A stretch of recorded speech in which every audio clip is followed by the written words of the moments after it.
Welcome to the Hannahcast, everybody. My name is Christian Hannah, and this is the 22nd episode of the Hannahcast podcast, the podcast for movie news for movie nerds. Yeah. Anyway, guys, we got a lot of topics this week, like tons of topics. I mean, aside from an announcement that I'm about to announce here in a minute, we have, there's just so much to talk about today. And before we get into that, first, make sure you give make sure you give this video a thumbs up. This is good for the algorithm. It'll make more people notice the video more. And also, why not subscribe? If you're not subscribed yet, why aren't you? I want you to subscribe to me. Please, Daddy, I need you to subscribe. Because we want to get to 1,000 subs, and once we get to 1,000 subs, then I can start accepting super chats, and then you guys can start using Google Rewards, an app on your phone, it's an app on your phone, Google Rewards, where you can take surveys and whatnot, and they'll give you Google Play revenue, and you can use that Google Play revenue for super chats. So it's easy. Also, if you want to, if you want to send in super chats, but however, we can't actually have super chats in here because my channel's too small, then go to streamelements.com/christiansreviews/tip. There you can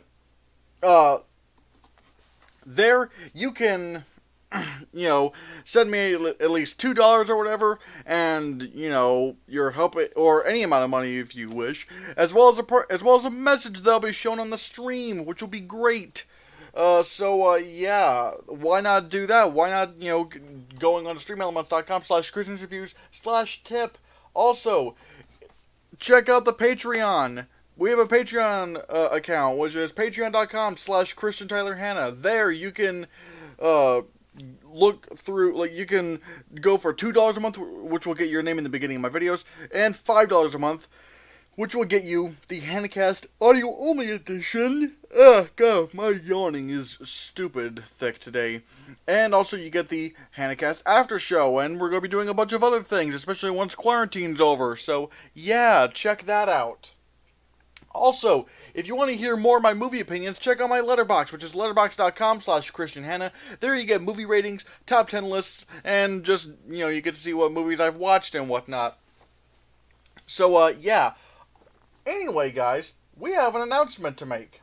If you haven't noticed, I'm wearing a Hannahcast shirt. You're probably like, dang, Christian, where'd you get that Hannahcast shirt? Does it have anything to do with that special announcement today? Yes, it does. And let me tell you all about it. Good news, guys! We have merch now! Go to teespring.com/stores/christiansreviews to get your nasty little hands on all sorts of items, including my face on a t-shirt, my face on a hoodie, my face on a pillow, my face on a tote bag, my face on a mug, my face on a wall tapestry, my face on a blanket, my face on phone cases, my face on stickers, and many more! Or how about the Hannahcast logo on those items as stated above? Wow! And best of all, they come in so many different colors, including this! What is this color? What is it? I want to know.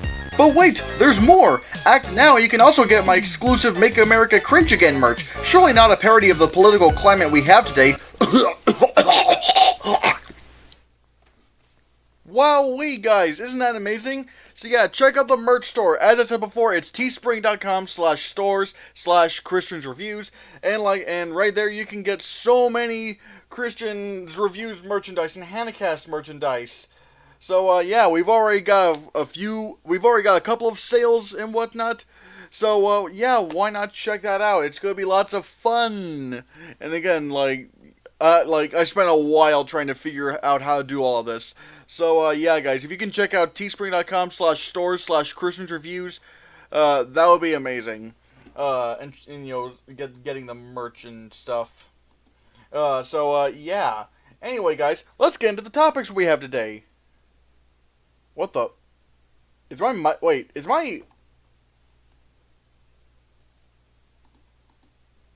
what in the world?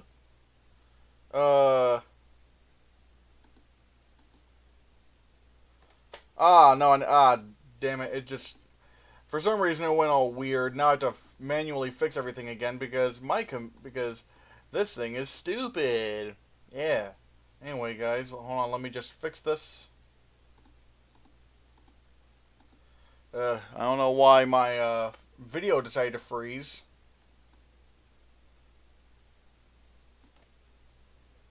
Let me just fix this.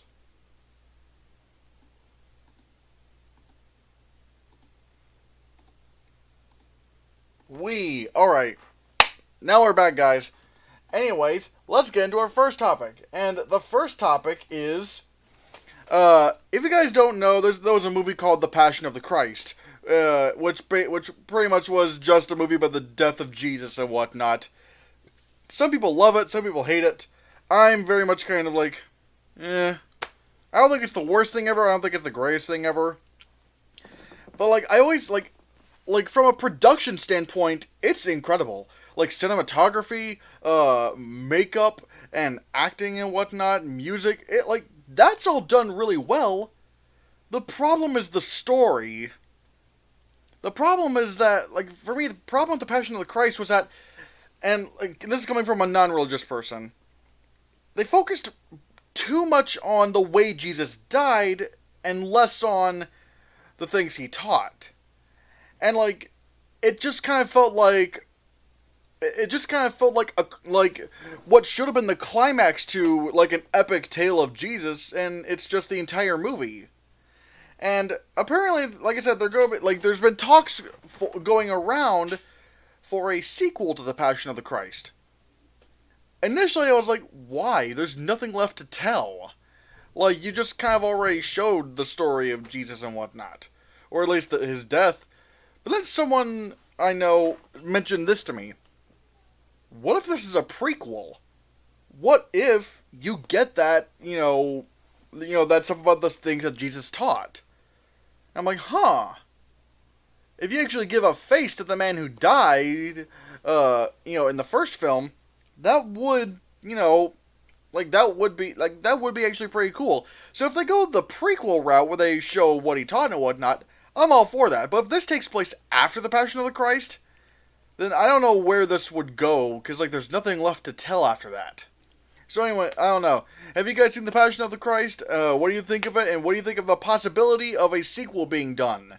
Yeah, let me know your thoughts down below, and, yeah.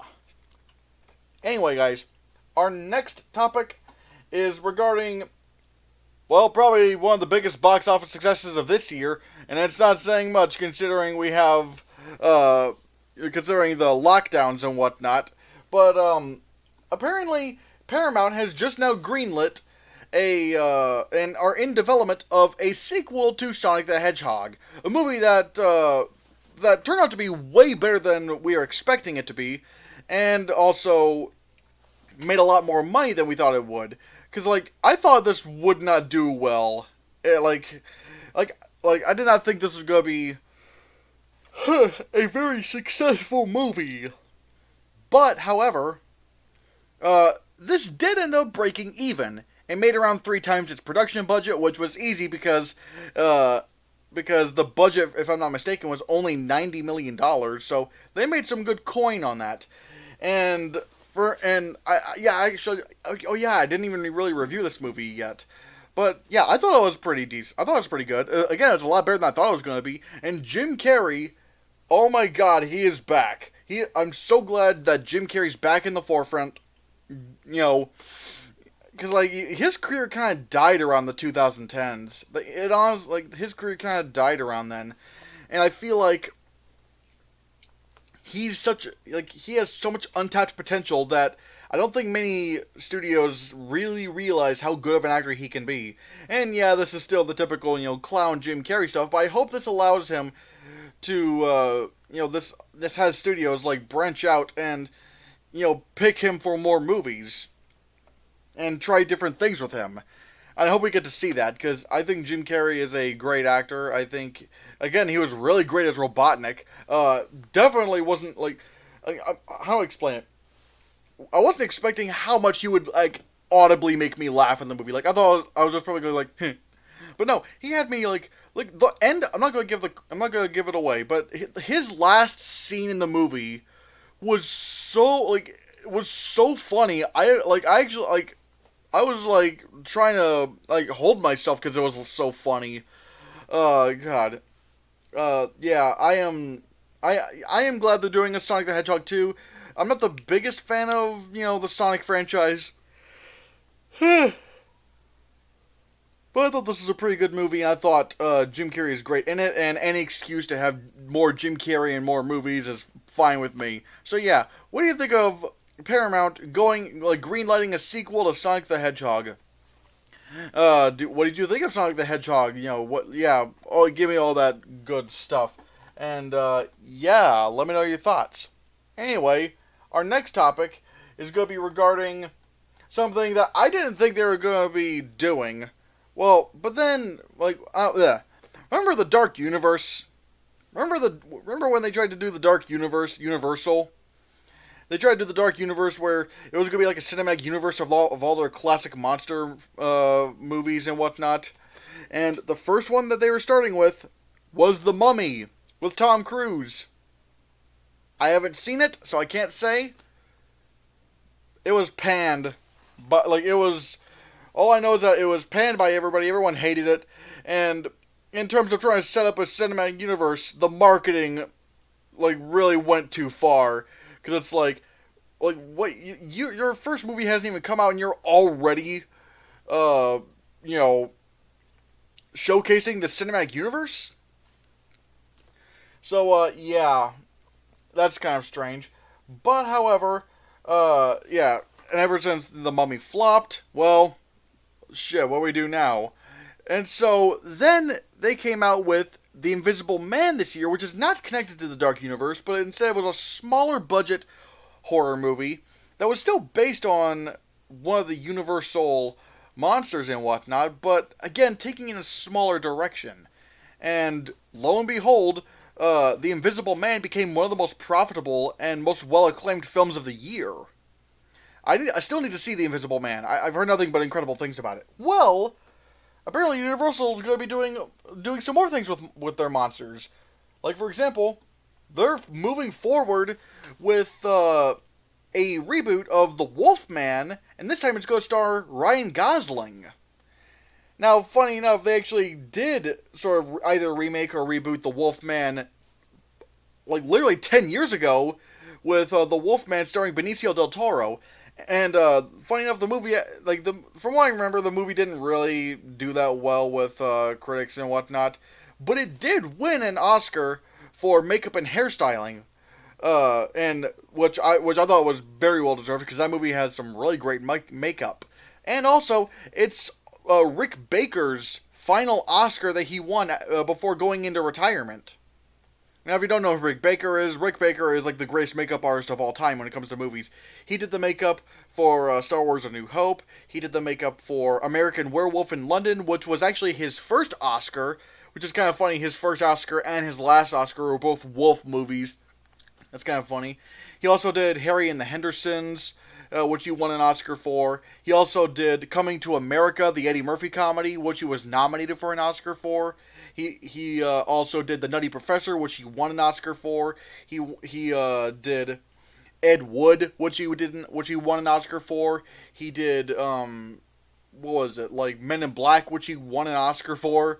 He also did what else did he do? Trying to remember what else he did. He also did How the Grinch Stole Christmas, which in my opinion has the best makeup I've seen in any film, which again he won an Oscar for.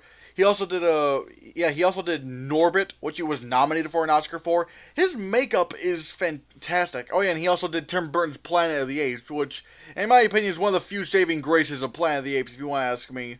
Because his makeup was astounding, but he didn't get nominated for an Oscar for that, which is kind of strange. But whatever. Basically Rick Baker's a great makeup artist, and he also did the makeup for The Wolfman, which was literally 10 years ago. So the fact that they're going to restart doing, they're going to do another Wolfman, but this time with Ryan Gosling, I can already imagine, with Ryan Gosling, his transformation is pretty much going to be Run. Like, I don't know why. Just for some reason, I can imagine Ryan Gosling with that kind of face on him when he's transforming into a wolf. Just something along the lines of like Eric Bana Hulk stuff, like like the Eric Bana Hulk, where he doesn't really change his face a whole lot. He just kind of widens his eyes a little bit. But yeah, and this makes me wonder what other Universal monsters are they gonna pull from? I mean, there's plenty of options there. I think there's some pretty cool ideas. So yeah, guys, what do you think of Universal trying to restart the like trying to do the Wolfman again, and what other Universal monsters would you like to see? Let me know in the comments below, and let me know your thoughts. Oh, and also don't forget to give your opinions in the live chat as well. I'll be answering those after the topics.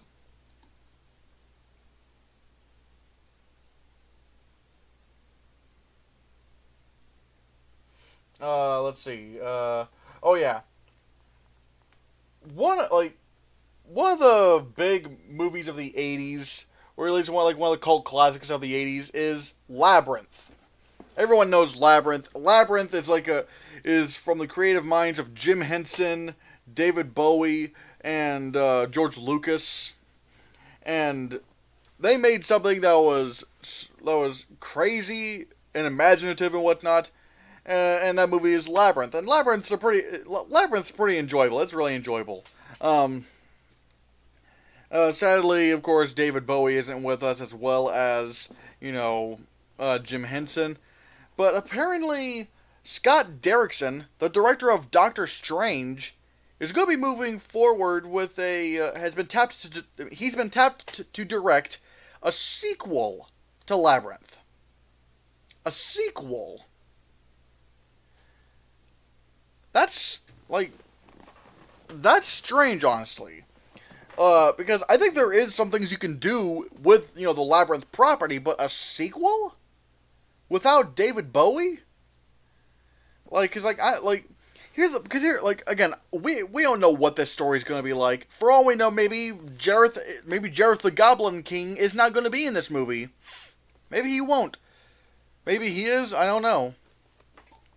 All I can say is that if they do try to have Jareth in this without David Bowie, that's going to be weird, considering David Bowie is, he was Jareth. Like, the character of Jareth was completely based around him as an individual.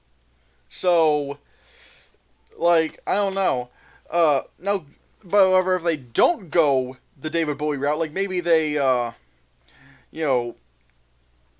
with a completely new story, and they don't have the Goblin King. If they just, do something else other than just doing the Goblin King again, maybe a new villain, new conflict, who knows? If that can happen, okay, cool. I would like to see what that Labyrinth world's gonna look like today. Because, now we have technology today has just exploded, and you can do so many cool things with that world now. And, yeah, I'm really interested to see it. Although, like I said, the first Labyrinth was so embedded in David Bowie as an individual, and was all about his style, to where this makes me worried. I don't want, because, again, he's dead now, so, you can't really do that. So it's I don't know, and I don't even know if the style of the original film translates today. Can you do a sequel based on that? I don't know.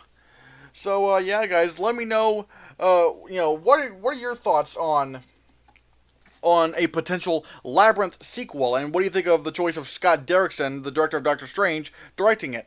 That is a pretty good choice for a director, I will say, because this guy knows his weird imagery, and I thought Doctor Strange was great, especially, rewatching it on Disney+. So, yeah. Let me know your thoughts on the director of Doctor Strange directing a sequel to Labyrinth, and let me know your thoughts in the chat, and we'll get to those. Yeah. Anyway, guys, on to our next topic. Indiana Jones 5 is just in production hell. Every time they say that they've got a release date, something happens and they don't do it, and they have to push it off, and it's been pushed off, and it's been like Indiana Jones 5 is more cursed than Avatar 2, because remember when they kept saying, "Oh boy, Avatar 2 is going to come out this year," or like in this certain year. Nope, now it's this year. Now it's this year. Now it's this year, and I do believe that they're going to stick with a 2020 with Avatar 2 staying with a 2021 release date, but.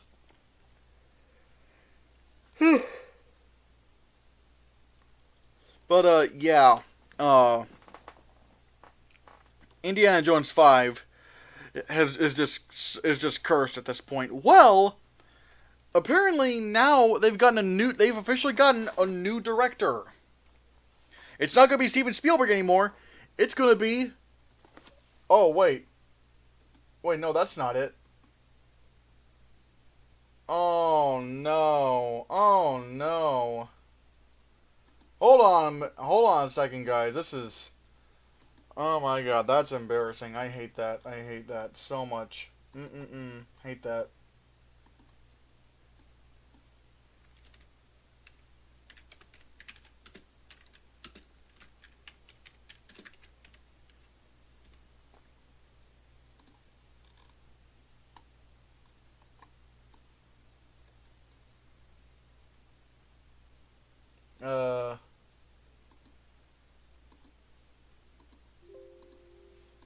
I hate that so much. I thought I had that all figured out. No. Why is it me? Why is it me? Why is it gonna happen to me?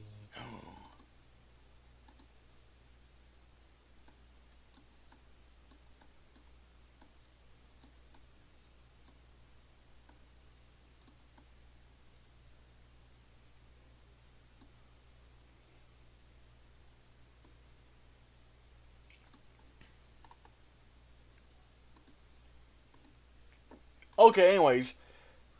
Yeah, we've got our director for Indiana Jones 5, and it's James Mangold. And if you don't know who James Mangold is, he's a very well-acclaimed director. He directed Walk the Line, starring Joaquin Phoenix and Reese Witherspoon, and even directed Reese Witherspoon to an Academy Award-winning performance. He also directed Logan, which was, the final Wolverine movie, which was fantastic, and it was the very first comic book movie to be nominated for Best Adapted Screenplay. And he also directed, this year, a movie that came out last year, but, last year's film that was nominated for Best Picture, Ford v. Ferrari. James Mangold that guy is now doing Indiana Jones 5. And I gotta say, yeah, I love this idea. I mean, look, I love Steven Spielberg, but I feel like his style. I don't know. I don't think the old school style of doing Indiana Jones and whatnot is what's needed today. If you want to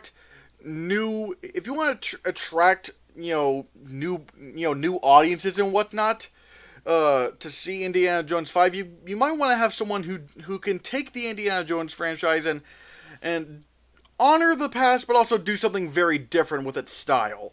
And I think James Mangold's a great idea, because the way he directs action is so intense. Even for example, Ford v Ferrari, all there really is just it's just a car. It's just NASCAR racing. I don't actually no, it's probably not NASCAR, but it's just car racing and whatnot. Which I'm not really interested in car racing, but he made that stuff so intense. He made those race car races so insanely intense. I was just gripping my seat, holy shit! I can't believe what I'm watching right now. And this guy's going to be doing Indiana Jones 5. I'm all for that. And I'm going to be honest, I'm not the biggest Indiana Jones fan. I liked the first 3 movies, but I don't love them. I feel like the climaxes of them kind of fall apart. And I thought I was kind of mixed on Indiana Jones and the Kingdom of the Crystal Skull. I hate yawning in the middle of a podcast. Whatever. Yeah, I'm very on Crystal Skull. Like, there's definitely some stupid stuff, but there's some good parts as well. It's a very confusing movie, I will say. But I do trust that they're going to be, doing this with James Mangold now. At least with Indiana Jones 5. Yeah. I'm all for this. Anyway, guys, what are your thoughts on Walk the Line, Logan, and Ford v Ferrari director James Mangold helming Indiana Jones 5? Let me know your thoughts in the chat below, or the side. I don't know where you have your chat. Oh well. No, not again. No, I like yawn. Yeah, let me know your thoughts. Anyway, guys, let's get to some stupid news. It's stupid news time, everybody. We got people being idiots. We got people doing things that are just pointless, just dumb. It's like, why are you doing this? But anyway, guys, yeah, you probably saw this when I was trying to get the James Mangold thing up, and you're wondering, what's this? Why do you have Justice League stuff like disc, Blu-rays, being fed to a fire? Because apparently that's what a bunch of Snyder stands are doing. Where in celebration of the announcement of the Snyder Cut, Snyder stands, not fans, stands, which are overly obsessive fans, are taking the original cuts of Justice League, buying them on Blu-ray, and then burning them. Let me repeat that. They are paying for discs. They are paying for these things with their money, giving their money to the studio, and burning these discs. Here's why that's really stupid. People try to say, oh, it's not about the money, it's about the message. What the fuck are you talking about? Studios respond, your equivalent of a response is how you use your money towards them. Who gives a shit if you bought the discs? You already paid for them. You already paid for the discs. You gave them your money. Now look, I like Justice League. I don't think it's that bad of a film. But if you don't like it, then buying them and burning them isn't going to sway them one way or... It's not going to sway Warner Brothers one way or another. Because you already gave them your money. Think with your wallets, you idiots. I don't understand the logic of people.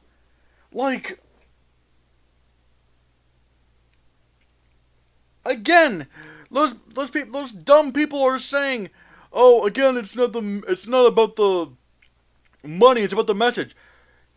Like I said, the way you convey your message to them is with your money. If you don't want to support what they're doing, don't spend money on it. Because the worst possible thing that you can give a movie is no attention whatsoever. If you just completely block it, never buy it or anything like that, then that hurts. That will actually hurt the studio. And I'm not saying do what, and I'm not saying, I just don't understand this. I just don't understand why people are so stupid. It's again, you already paid for it. You already paid for that shit.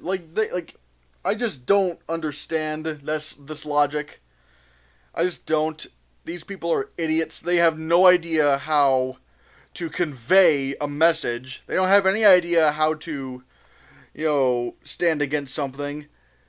They just don't look at the big picture and only want to focus on the tiny details. I'm just that is just so stupid. So yeah, guys, what do you think of this week's, story of stupid people, stupid people? I don't know.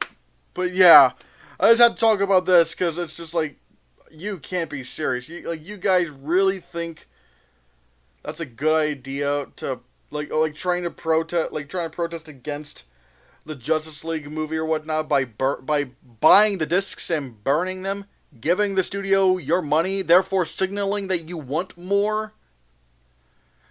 Ugh, God, that is just beyond stupid. That is just beyond stupid. So yeah, let me know in the chat and whatnot, and let me know your thoughts. Please be smarter than this, guys. Please use your heads when you're trying to signal something to a studio. For God's sakes. Ugh.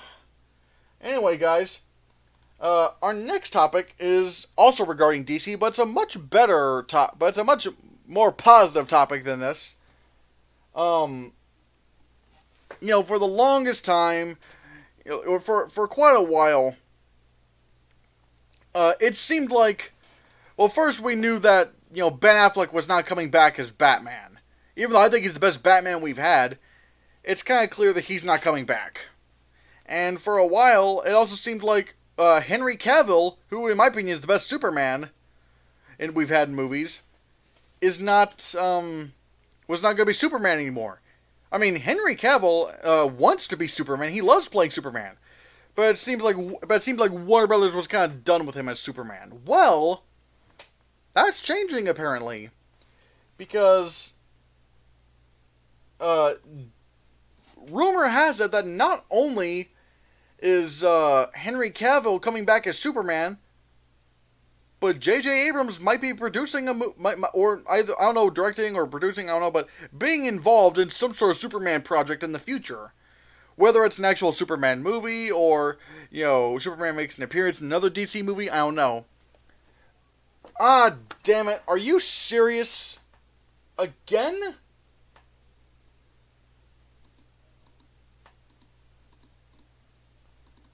Why? Why is this? Oh my god, I hate this so much.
Am I back?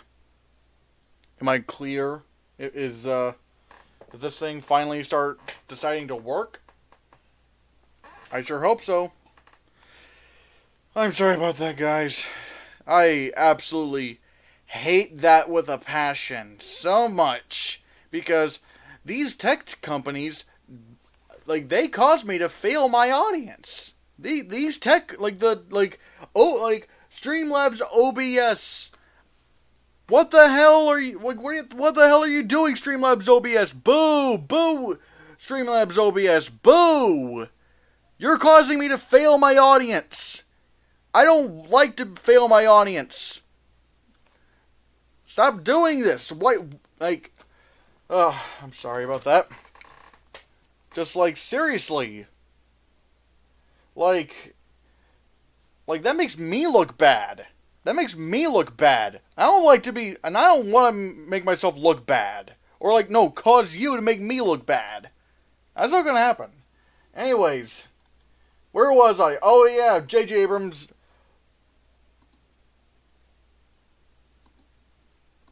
You know what? You know what? Yeah, okay. Looks like this specific frame right here about J.J. Abrams and shit. Yeah, oh well. You're gonna have to not see my face for this one. So, yeah. Well, where do I start? I do think J.J. Abrams is a pretty good filmmaker and whatnot. I loved his, I thought Star Trek was great. I thought The Force Awakens was great.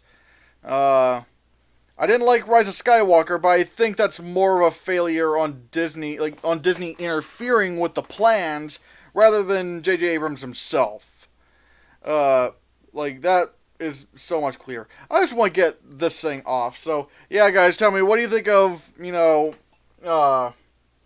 J.J. Abrams directing, either directing or producing or having some involvement in a Superman movie? And do you hope Henry Cavill comes back? It seems like he could be coming back, so yay, I love that. Yeah. Oh, hold on.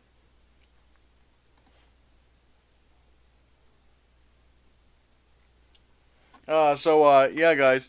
Wait. Anyways, yeah, everything seems to be going well right now. So, yeah, let me know your thoughts on, that, and, yeah. Anyway, guys, our next, topic is on HBO Max. Now, in case you don't know, I was really excited for HBO Max. I really was. Was I as excited for it as I was for Disney Plus? No, but I'm not gonna lie. I was staying up pretty late, anticipating it. And so, we finally got HBO Max. Wow. Wow, what a bust of a launch. What a bust. At least with Disney Plus, the only thing going against that was, at least the only thing going against the launch of Disney Plus was, everything kept crashing. The servers crashed over at Disney, which, I was like, wait, how is that possible? You're Disney, you should have prepared for this. But whatever, they got that fixed pretty quick. Everything else about Disney Plus was great. HBO Max has so many issues. So many issues. Issues, some of them, they never even made clear. And so that's why this segment is going to be the 6 biggest launch issues I have with HBO Max. Because this is not, if this is supposed to be Warner Brothers' big streaming service that they're spending billions on and whatnot, they gotta do better than this. So far, it's not looking good for HBO Max. Anyways, problem number 1. HBO Max has a cheaper looking interface than advertised. When you look at the advertisement above during their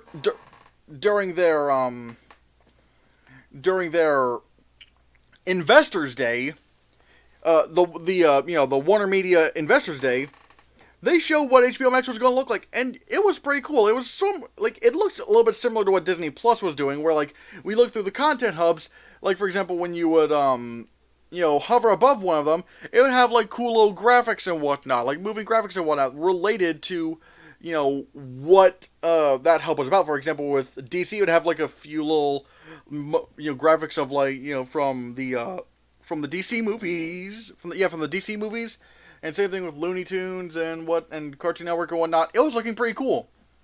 In reality, they have not only many fewer content hubs, but they're so flat.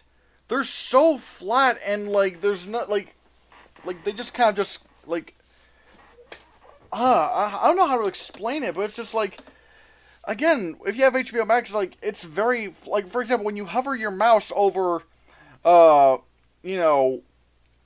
content hub, it just doesn't even fade. It just kind of just clicks, or not clicks as in like button clicking, but it's just like it goes from from the darker colors to the how you see like HBO highlighted, and that's the same thing with the above one. Like they're like both those are highlighting the, like it was as if you were putting your mouse up against HBO or any of the other content hubs. It would light up and have a little thing up there and have a little thing. This one just cuts to color and whatnot. That's all it is. And again, like that's just. Again, like, Disney Plus, yeah, it had a few small changes to what we ultimately got in terms of the interface, but it was still pretty much the same. This is radically different, and I'm not gonna lie, it looks a lot cheaper than what it was advertised. Problem number 2, no 4K Ultra HD support. And here's why that bothers me, because Netflix has 4K. Amazon has 4K. Disney Plus has 4K. This is supposed to be Warner Media's big streaming service. And they don't have Ultra HD or HDR or anything like that. And if you don't know what HDR means, it's basically like the colors in the movie look way more natural. It's like because 4K is able to show more colors and whatnot than 1080p. This is just 1080p for everything. And again, regular HBO has this. So it's like, wait, we're not even getting better image quality or more color in our movies with HBO Max? So like, it's like pretty much the viewing experience is no different. Well, it's a little bit different, and I'll get to it here in a bit. But like, in terms of image quality, it's no different than regular HBO? Like, come on. That is stupid. Put your money where your mouth is. Like, go all in with this. And you can't even have 4K? Come on, that is so stupid. You're not Lionsgate, you're Warner Brothers. You have that money. Problem number 3. No big marquee launch titles. And what I mean by that is like, the HBO Max originals. This is all they have. Love Life, Legendary, Looney Tunes cartoons, The Not Too Late Show with Elmo, On the Record, and Craftopia. Probably the biggest thing you have on there is Looney Tunes cartoons, and I'm not gonna lie, does a vast amount of people really care about Looney Tunes anymore? Like, Looney Tunes is surely not blowing up the box office, probably mostly due to the fact they haven't made a Looney Tunes movie in forever. So it's like, really? Like, really? You know what Disney Plus did? They launched with 2 pretty big things. Their remake of Lady and the Tramp, and probably even more importantly, The Mandalorian. The Mandalorian! Like, the first ever live-action Star Wars series with huge advancements in, television visual effects and whatnot, and with a huge cast. This was Star Wars on TV. So Disney Plus had that, and they also had The World According to Jeff Goldblum, which, again, was a really good show and whatnot. I'm not saying these are bad shows, but it's like, who's going to want to subscribe to HBO Max for Craftopia? I don't even know what On the Record is. Again, HBO Max, you botched your launch titles. Like, in their, Investors Day, they said that they were working on, that, it wouldn't be at launch, but they were going to be working on a Game of Thrones prequel called House of Dragons.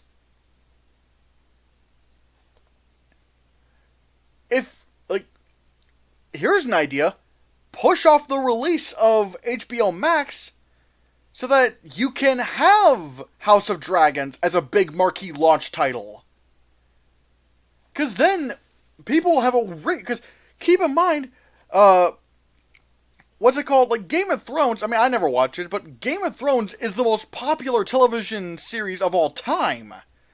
Everybody was watching it. It was winning all the Emmys.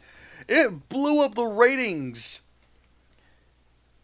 And it would have been a smarter idea to hold back the release of HBO Max, make sure you get, House of Dragons finished, or at least season 1 of House of Dragons, and then release that at the launch of HBO Max. Because then people have a reason to go, holy shit, we gotta get HBO Max. But no,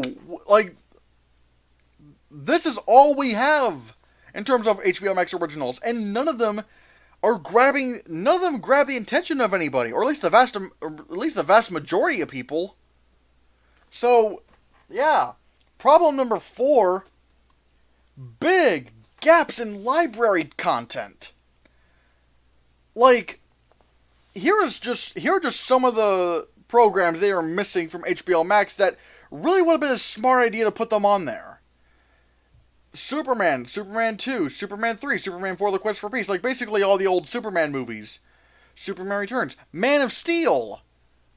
The start of your DC universe and of your DC cinematic universe, and you don't even have that? They also don't have Batman the Animated Series. Which, are you serious? Batman the Animated Series is considered by many to be one of the best, maybe the best superhero show of all time, and you don't even have that? They don't have Batman the Animated Series. That's just weird. Also, they have all 3 Lord of the Rings movies. They have the first and the last Hobbit movie, but for some reason they don't have the middle one. What? Who wants to watch the Hobbit trilogy where one of the movies is missing? Especially the middle part. You're going, why? Why? Why did you, why do you not have that last Hobbit movie? Or at least that middle Hobbit movie? That doesn't make any sense. You only have the beginning and the end, and you don't have the middle? Which, at least considered by many, be the best of the Hobbit movies? No. Also, they have no Christopher Nolan movies. How? Christopher Nolan is a money machine for Warner Brothers. Yeah, he directed the Dark Knight trilogy, as you see there, which are also not on HBO Max, but he also directed original movies that are blockbusters, which, keep in mind, original blockbusters that aren't really based on previously published source material that make tons of money is a rarity. Inception, Interstellar, Dunkirk, all those movies were original and were box office successes because of Christopher Nolan. People trust the name Nolan. And HBO Max has none of his movies?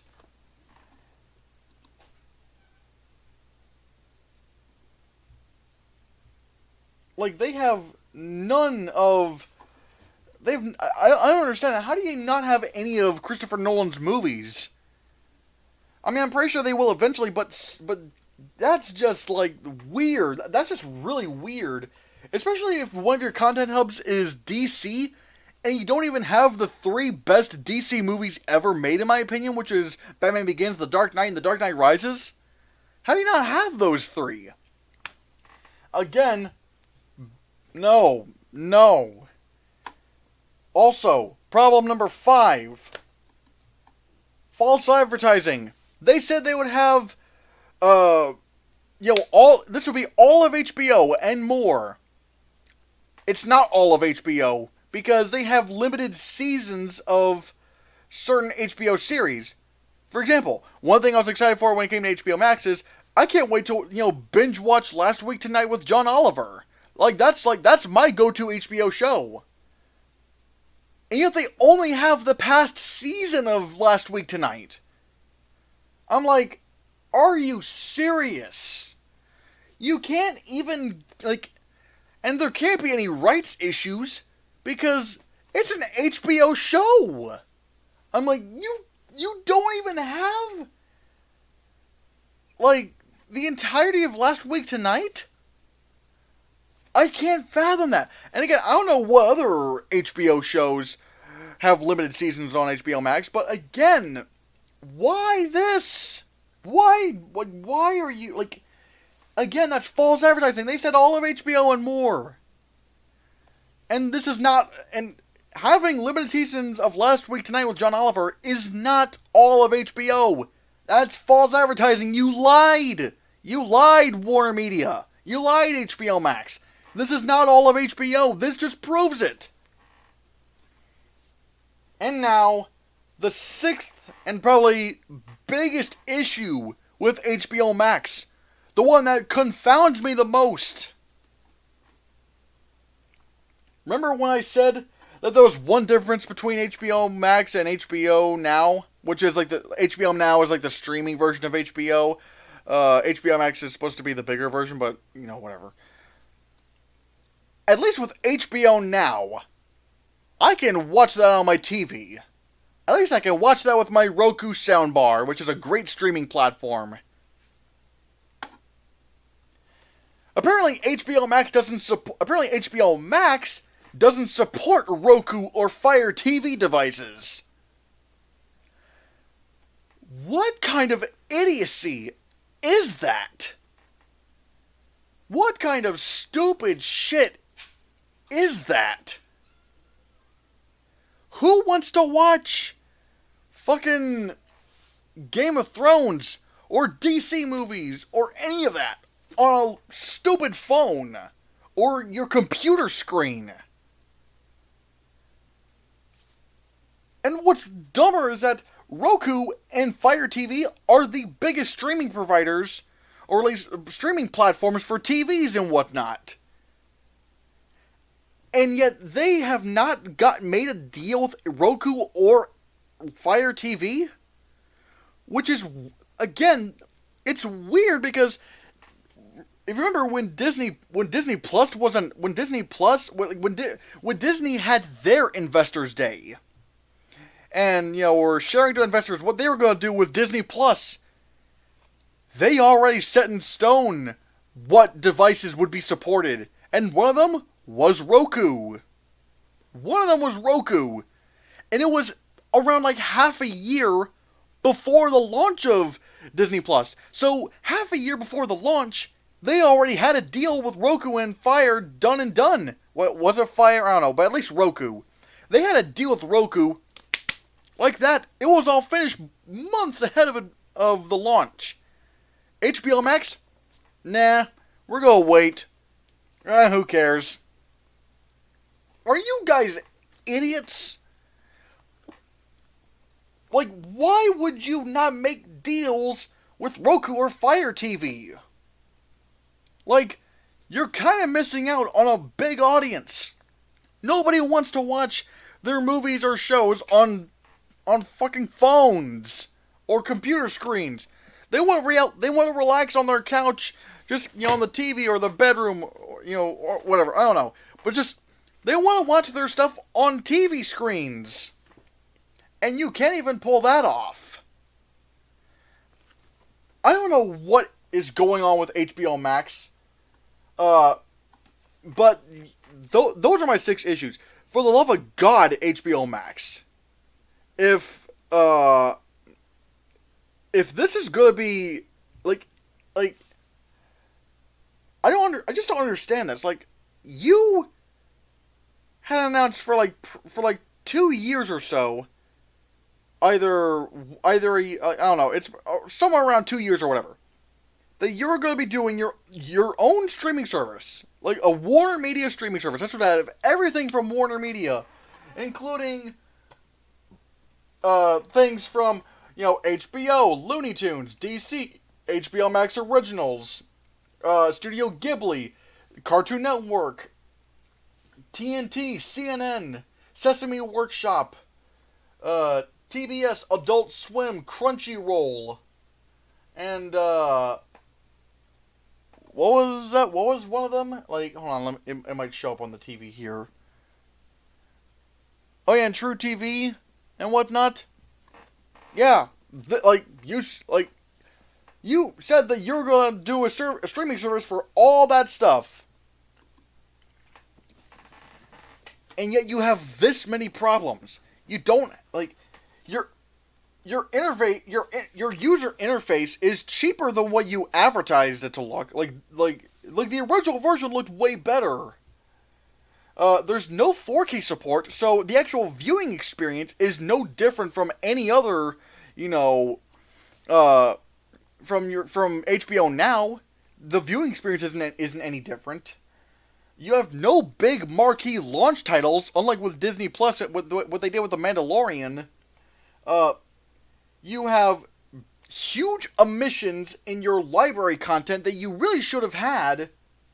You don't have all of HBO, even though you said you do.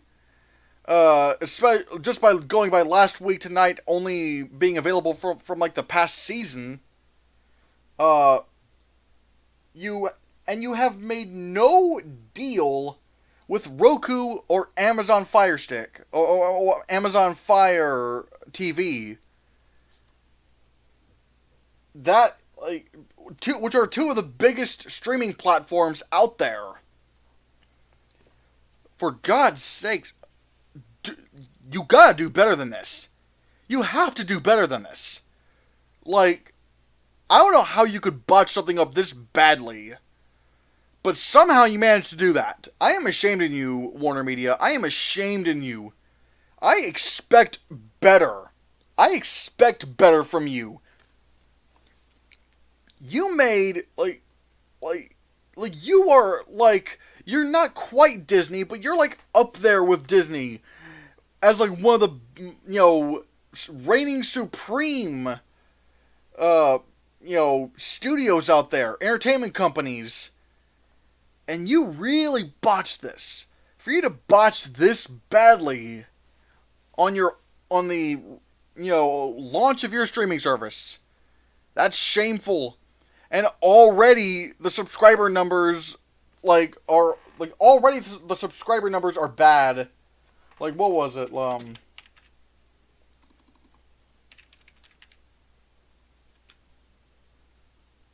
Let me look this up.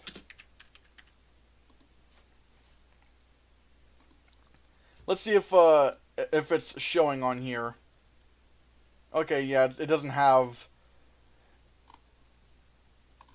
Looks like, yeah, the numbers aren't quite there. The numbers aren't there yet.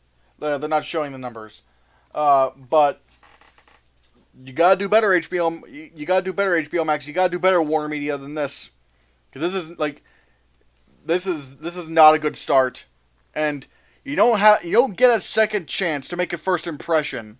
And so far, this is a shitty first impression. I can't even watch HBO Max. I can't even watch HBO Max because I have a Roku.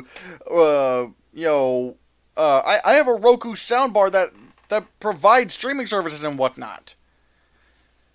So it's you gotta do better than this. You should have done better than this. Anyway, guys, what are your thoughts on the botched launch of HBO Max? I don't like being a negative Nancy, but I have to be a negative Nancy if I want to address these issues. So, yeah, let me know in the chat, and let me know your thoughts. Anyway, guys, on a more, on a better subject, let's talk about remakes. Of course, last year I did a video called, are remakes ruining Hollywood? Are they destroying Hollywood? And all I said was, no, because, and let me say this again, if a remake is good, you get a good movie. If the movie sucks, well, oh well. I mean, yeah, that sucks, but you still have the original movie. more people will want to watch the original movie because of the remake. And it's not an opinion, it's a fact. It's a fact that's been documented through, like, rental sales and whatnot. You can't say that it leads to less original movies, because more original movies are coming out now more than ever. Like, it's just your fault for not seeing them and not looking them up. But they are out there. And also, it doesn't hurt the original. It doesn't hurt the original. Like, yeah, Gus Van Sant's Psycho wasn't all that good. But guess what? Everyone quickly forgot about that and are still loving the original Alfred Hitchcock classic. So, yeah. But regardless, I started thinking, whoa, like actually, one of you guys suggested this, and I thought, hey, I could probably do a video on this. What are the 10 movies that I feel like should be remade today? Now, this isn't necessarily a top 10 list. Like, these aren't ranked. These are just 10 movies in alphabetical order that I think would make some pretty cool remakes, and I'll give my reasons why. And so, without any further ado, let's get on with the first movie. And the first movie on here that I think would make a good remake is Alfred Hitchcock's The Birds. Now, the reason why I say that is because, like, technologically, The Birds kind of suffers. And if your main point of The Birds is to, if the main point of that movie is to be scared of these birds, and the birds just don't look all that scary, then it kind of hurts the movie. But what if you try to remake The Birds today? Well, with today's technology, you can make it really intense, especially if, like, if you, like, I don't know what, like, I don't know what studio, well, then again, I don't know what studio made The Birds, so.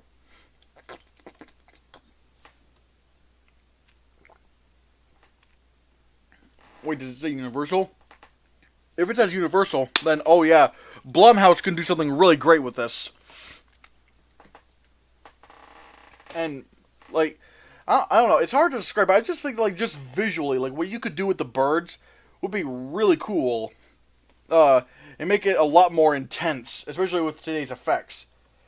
The next movie I think would make a really good remake would be Children of the Corn.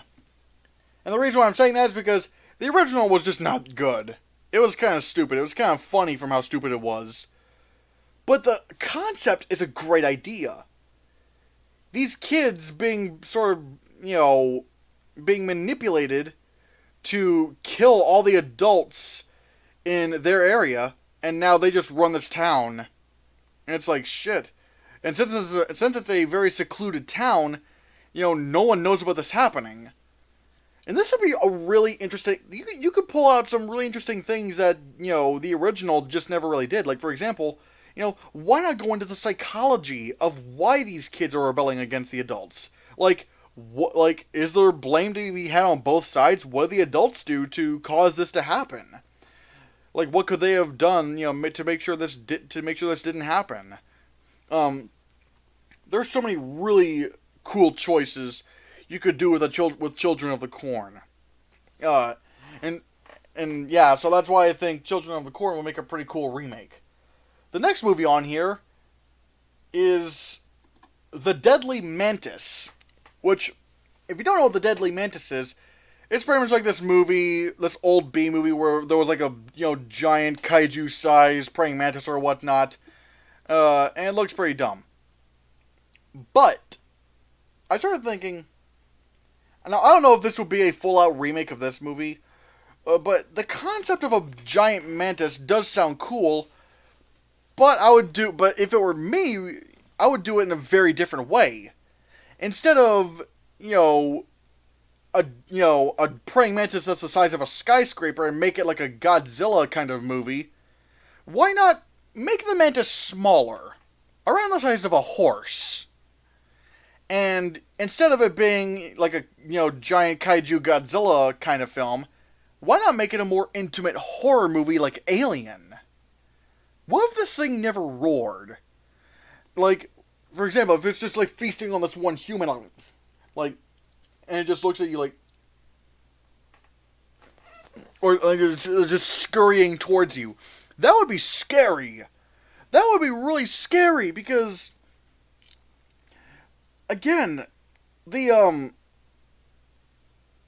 how like praying mantises are like nasty predators. I mean, not nasty as in like I hate them. No, I think praying mantises are pretty cool, but these guys are vicious, vicious hunters.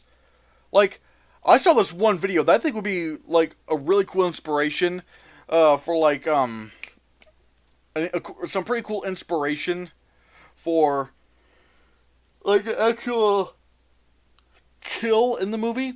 Like there's this video that you can look up called, praying mantis versus murder hornet or something like that. And basically this, like the Asian, keep in mind, remember how deadly I told you the Asian giant hornet was? This praying mantis was able to quickly grab this thing that was probably around its size or maybe even thicker, and just bite and just starts gnawing at its head, like until it starts like boring a hole in this into this into the hornet's head, and like the hornet's just like just sort of twitching as it just has its head being gnawed off by this praying mantis. And again, there's just like this big crackly hole and whatnot. What if that was a human? What if you replaced the hornet with a human? That would be scary as shit. And you don't even need to have a lot of blood pouring, whatever. Like no, like it would just be what you saw in that, like just a hole in this guy's head. It was like, that would be freaky. And also another really scary point of interest is that praying mantises not only eat bugs, they'll even hunt birds. Like, I saw this one video of like a hummingbird, or this praying mantis was just standing on oh god damn it, not again.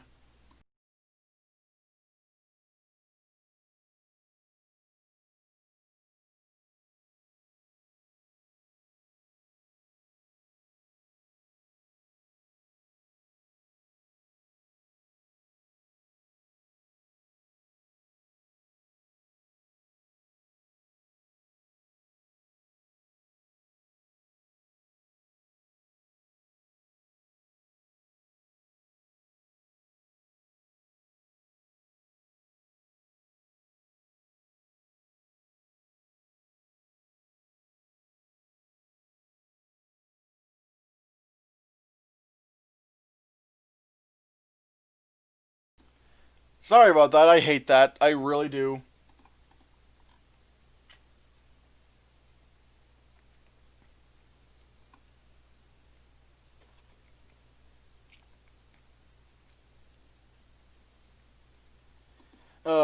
So anyways, yeah. I think the Deadly Mantis could be a cool remake. I mean, again, maybe you could get away with doing another kind of big Mantis movie that's not this movie. But, like, like I said, you do it in a way that's sort of like Alien, where, like, the creature is, like, much smaller, but it's still able to kill people. But, oh yeah, I was about to say about the hummingbird thing. Praying mantises, what they will do with hummingbirds is, like, I saw this one video of, like, this hummingbird, of this praying mantis standing on a hummingbird feeder, and it was looking, and a hummingbird comes closer and whatnot, trying to get a drink, and then, wham! It just grabs the hummingbird's head, trying to bite at its head. Now, granted, the guy holding the camera kind of pushed away the praying mantis, which usually I'm not for interfering with nature, but at the same time, a bird feeder is man-made, so you kind of gave the praying mantis a bigger advantage. But regardless, but praying mantises will kill and eat hummingbirds. So if they're that nasty, imagine imagine a praying mantis the size of a horse just going after people. And like I said, this creature would not make a sound. It would not roar. It wouldn't go. No, it would just be very silent in how it pursues people and whatnot. And like people will just disappear without a trace and whatnot. It's just, that would be freaky. The next movie I think would make a really cool remake is Guess Who's Coming to Dinner. You guys have probably never heard of this movie. Guess Who's Coming to Dinner was at the time a very controversial film where this was a movie about a white woman bringing her African American boyfriend, or I think in this case a fiance, to visit her parents. That doesn't sound like a big thing now, but back then that was like, wait, you're showing an interracial couple in a movie? Like that was like, what? It was like, it was revolutionary. And the reason why I say you should, like, it'd be a cool remake, Guess Who's Coming to Dinner is, maybe try doing that with things of a more modern context. Like, changing a few things. Like, you could still keep them an interracial couple, but, like, maybe it could be, like, maybe it could be two guys, or two girls. Like, you could do that. You'd not only be, breaking the race barrier, but you'd be breaking the LGBTQ, barrier. That would be really cool. And so, like, remaking, and that's another, kind of remake that I kind of like the idea of. Remaking movies for a modern social context. Like, comparing, what the original movie did back then and seeing, what you change up, like changing a bit of it to where you can still keep the overall message, in this case being equality and whatnot, but changing it for the context of, like, I guess, the same issues we have today are still the issues we had back then. And it's just, I think it'd be really cool to try that out. So yeah, Guess Who's Coming to Dinner would be, I think, another really cool remake. Another one, oddly enough, is Labyrinth. I think I would prefer a remake of Labyrinth over a sequel, because, like, that movie, the original movie was just drenched in David Bowie. And trying to do a Labyrinth movie without David Bowie, or at least that version of Labyrinth, I think is very strange. With a remake, that changes things. Because, for one, this allows you to change the style to a new singer. To a new kind of, to a new personality. Like, keep the core elements of Jareth, but, change it to where it's not David Bowie. Like, if it were me, I'd probably choose, what's his name? Adam Lambert, the guy who sings for, the guy who does the Freddie Mercury vocals for Queen whenever they go on tour. This guy, like, I think if you changed Jareth in a remake to sort of be more of like a Adam Lambert kind of character, that would be really cool. And plus, he's glamour, he's all glamorous, like how David Bowie was. Like, he wears all the glam and the sparkles and whatnot. That would be cool if you'd remade Labyrinth like that. And with today's technology, oh my god, you can not only have like practical puppets, but you can also have like makeup, you can have CGI, you can have motion capture, and one idea I think would be really cool is if you were remaking Labyrinth, you could, like, have you ever heard of like CGI magic or whatnot? Like CGI magicians? It's really cool. They really screw with your brain. Because like they're like videos that are designed to sort of trick you with, like, visual effects and whatnot. And it's like, wait, how did that happen? If you don't know, like, look up CGI magic or whatever. Or, like, or VFX, or like, look up this video called VFX, artists react to CGI magic. Or something like that. That video, like, that will give you a good idea what that is. If you try to apply that to Labyrinth with, like, really cool optical illusions and whatnot to trick the audience, that would be awesome if you tried to remake Labyrinth. I think that'd be really cool.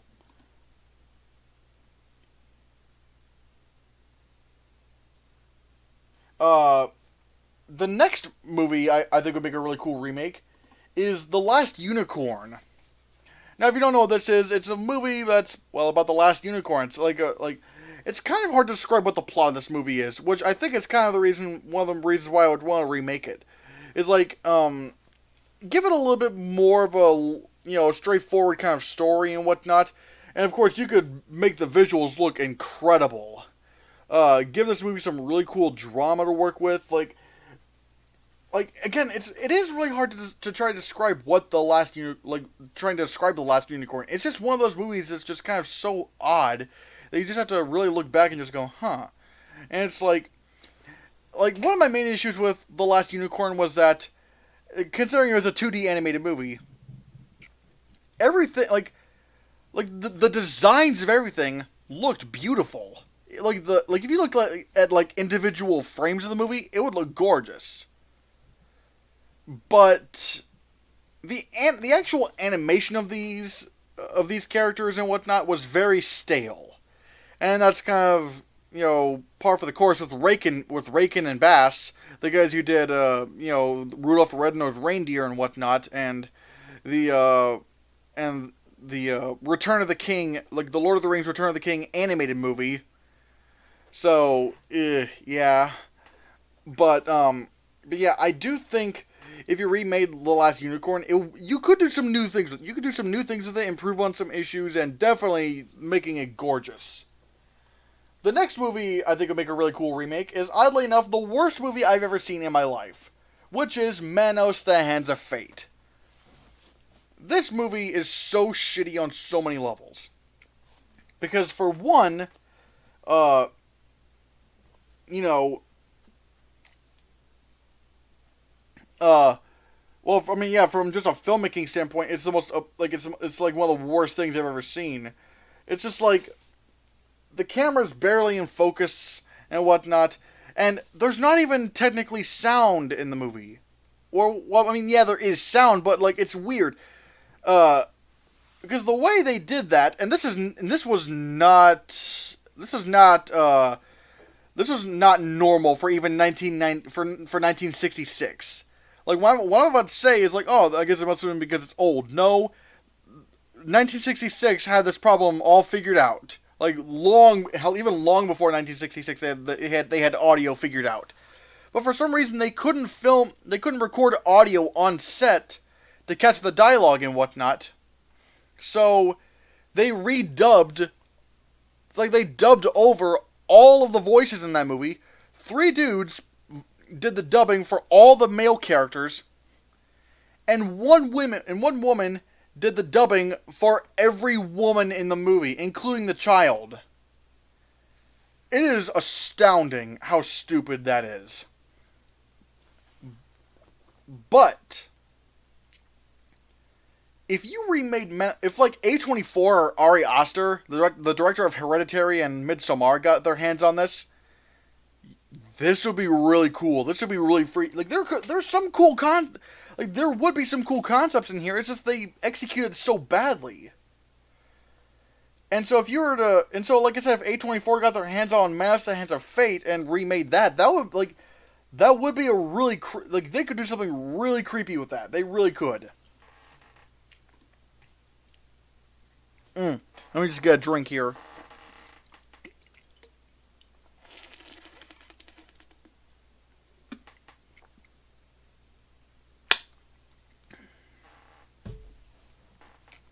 Anyway, guys, the next movie I would remake, or at least like another remake that I think would be really cool, The Prince of Egypt. This is one of DreamWorks' best movies, in my opinion. I'm not the biggest fan of DreamWorks, but I do think The Prince of Egypt was fantastic. Definitely the best religious film I've ever seen in my life. And yes, this is a religious movie because, like, no, I don't care what anybody has to say about this. This is this movie's from the story of Moses is from the Bible and the Torah and the Quran, I think. Like, come on, it's based on the books of faith. Like, it's a religious movie. And it's one of the few that doesn't suck. This one's actually great. This, I think, would just be really cool just to see this come to life in live action. Like there's so many visually cool things you could do with this. Like, if you got, like, Roger Deakins as a cinematographer, oh my god. They're, like, imagine, like, the scale of a musical like Les Miserables, but, like, within the story of the Prince of Egypt. That would be really cool. That would be amazing to see how they could make this thing come to life. So yeah, Prince of Egypt, that's another remake I would do. Another remake is Red Riding Hood. You probably forgot this movie even existed. This movie came out in 2011, and it was so bad. How do I explain it? The concept was really cool. Taking a classic fairy tale and whatnot, Red Riding Hood and the Big Bad Wolf and whatnot, but making it darker, almost like a horror movie. Again, that would be really cool, except for the fact that they got the director of Twilight, Catherine Hardwicke, to do it. And so, yeah, that's why this looks like Twilight. And it's so sad because there's so much great talent in this movie, like Amanda Seyfried and Gary Oldman. But no, this movie is just, this movie, no, it was just pretty much a ripoff of Twilight, from the director of Twilight. Which is so sad, because again, I think this could be really cool. I think this could, like trying to do a darker version of Red Riding Hood could be, again, would be really cool, but it's just not. It's just not. It's just so bad. It's just so dumb. So yeah, if someone really wanted to, try to make I don't know, just do Red Riding Hood, but just don't do it like Twilight. Just don't have the director of Twilight do it. And now finally, at least of these 10, another movie I would remake. Probably my most controversial pick, The Wizard of Oz. The reason why I think I would do The Wizard of Oz is because there's so many technological advances you could, not only do I think there's a lot of technological advances you could do with The Wizard of Oz, but also, there's one thing integral to The Wizard of Oz that I feel like really needs fixing. The Wicked Witch of the West. I've always had this one problem with The Wizard of Oz, and it's this. I mean, I have a few other small problems, but this is the biggest problem. Why does the Wicked Witch of the West want the shoes? Why does she want the ruby slippers? They're of no use to her. And because she can, the only thing we know that the ruby slippers can do is teleport, bring you somewhere. But the witch can already do that. Now, some people have tried to say to me, wait, but they're her sisters. She's going after Dorothy because of what Dorothy did to the Wicked Witch's sister. All right, that would be a good motivation, probably one I would use, but it's made pretty clear that, at first, yeah, she was upset over the death of her sister, but immediately when Glinda, the Witch of the North, brings up the ruby slippers, you even see it on the witch's face, she goes, the slippers. And Dorothy, and so for the rest of the movie, she's not thinking about her dead sister, and she's only focusing on the slippers. That's the only thing she cares about. Which again, going after the slippers doesn't make sense because the slippers already, she can already do whatever the slippers can do. At least from what we know, the slippers. The only thing, like I said, the only thing in the movie that's told to us about what the slippers can do is that it can bring you places, it can teleport you or whatever. But the Wicked Witch can already do that. So yeah, that's what I would mainly do when it comes to remaking The Wizard of Oz. Just fix the motivations, of the witch. And you could have some really cool new aesthetics and whatnot. For example, one thing I would do is that I would probably make, the Cowardly Lion into a CGI lion. Like a realistic looking lion. Again, that would be cool. I'm trying to think of anything else. I can't really think of anything right now. But again, just the visual flair of it. There's so much you could do with The Wizard of Oz. I think one cool idea, which Oz the Great and Powerful, which is not connected to this movie, did, was that, it was black and white, although in the Wizard of Oz movie, it's not black and white, it's sepia. Many people forget about that. But in Oz the Great and Powerful, whenever, it follows Oz on Earth or whatnot, it's black and white, but it's also a square screen. It's 4x3. But then once it gets to Oz, the screen widens up to where you see this whole big world and whatnot. And if it were me, I'd probably go even further than that. On Earth, Kansas and whatnot, it would be sepia, but it would also look really grainy. Just looking really grainy, just not clear at all. Things are just looking like a movie from the 1930s. And then once you get into Oz, Oh, it's like the brightest colors, like big IMAX cameras and whatnot. Just wow, like it just looks that much different. I think that would be really cool. And that people are the 10 movies that I think I would most want to remake. Because again, I'm fine with any remake and whatnot. Uh, some would be more challenging than others. Like I don't know how you remake Home Alone. Like if you're gonna try to remake Home Alone or something like that, that'd be really weird. Considering like that's a movie that can only happen at a time where there's no cell phones and no Uber. Like I don't know how you would do Home Alone or anything like that, but like for the most part, I think you can remake any movie. As for the reason I stated above, so yeah, guys, what are your thoughts on the 10 movies that should be remade, and what are some movies you think would make really cool remakes? Let me know in the chat, and yeah, let me know your thoughts. All right, guys. Before we get to the questions, we're gonna take a little break. We are going to take a little break so that we can, get yourself a drink, use the bathroom or whatnot. Just overall, yeah. Ugh. Oh boy. So if you'll indulge me, well, right before I go to break, here's a little message that you saw before. Good news, guys! We have merch now! Go to teespring.com/stores/Christians Reviews to get your nasty little hands on all sorts of items, including my face on a t-shirt, my face on a hoodie, my face on a pillow, my face on a tote bag, my face on a mug, my face on a wall tapestry, my face on a blanket, my face on phone cases, my face on stickers, and many more! Or how about the Hannahcast logo on those items as stated above? Wow! And best of all, they come in so many different colors, including this! What is this color? What is it? I want to know. But wait, there's more! Act now, you can also get my exclusive Make America Cringe Again merch. Surely not a parody of the political climate we have today.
Good news, guys! We have merch now! Go to teespring.com/stores/ChristiansReviews to get your nasty little hands on all sorts of items, including my face on a t-shirt, my face on a hoodie, my face on a pillow, my face on a tote bag, my face on a mug, my face on a wall tapestry, my face on a blanket, my face on phone cases, my face on stickers, and many more! Or how about the Hannahcast logo on those items as stated above? Wow! And best of all, they come in so many different colors, including this! What is this color?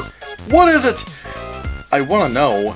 But wait, there's more! Act now, you can also get my exclusive Make America Cringe Again merch. Surely not a parody of the political climate we have today.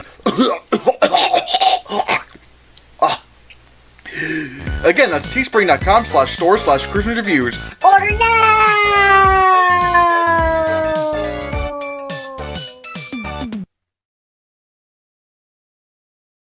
Welcome back, everybody, to the Hannahcast.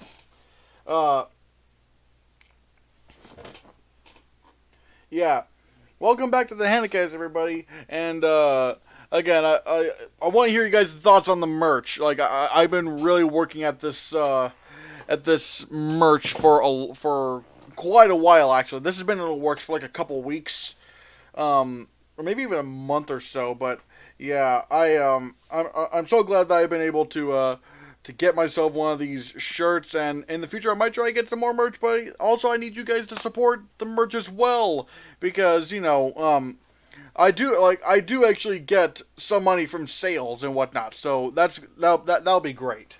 So without any further ado, let's go to the live chat questions. Yeah, and there we go, yeah. First one is Nick SpongeBob Personal says, hi everyone. Alexi Zavala says, why hello there. Nick SpongeBob Personal says, the color is purple. It's not purple. Nick SpongeBob Personal says, I haven't seen The Passion of the Christ. I don't know how to respond to that. I still haven't seen the Sonic the Hedgehog movie. I don't really know how to respond to that either. Alexis Silvala says, we all know Tails is going to be is the sequel. I mean, look at the post-credits scene. Tails is definitely going to be in the movie. Although, granted, it's not really a spoiler or whatnot. It's probably not that big of a spoiler, but in case you're new, you are new here, Alexi, be careful and don't spoil movies for people here. We don't do that. No matter how obvious it just seems or how old a movie is, just if there's certain plot points or whatnot, don't reveal them. I don't think Tails is that big of a spoiler or whatnot, because it was literally just a post-credit scene, but still. You already said in.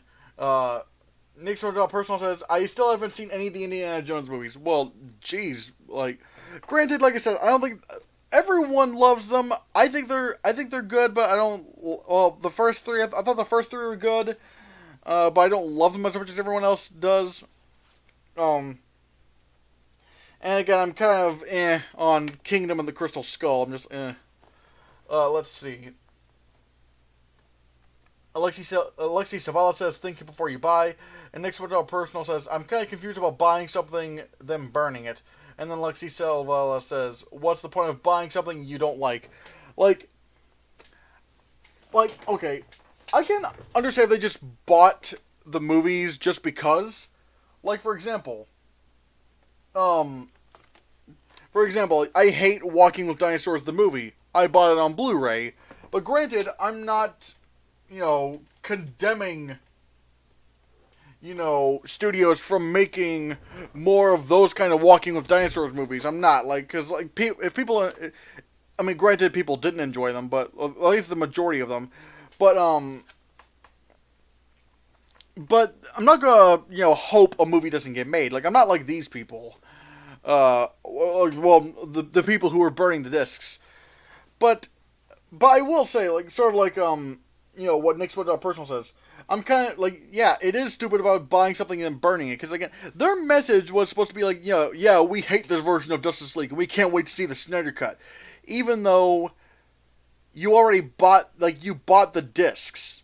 You gave the studio your money And so you're like, it doesn't matter what you say your motive is. It doesn't matter what you say. Your money says everything. You spent your money, your hard-earned money, on Blu-rays of Justice League just so you can destroy them as protest, even though you already gave the studio your money. That's what confuses me. That's just stupid. Video Problems Live, my favorite show. Again, blame Stream Elements for this. Hate mail! Send the hate mail! Yes. Alright. Yeah, everything's back to normal, I think. So Nick SpongeBob Personal says, I actually loved all the Star Wars movies, prequels, originals, and sequels.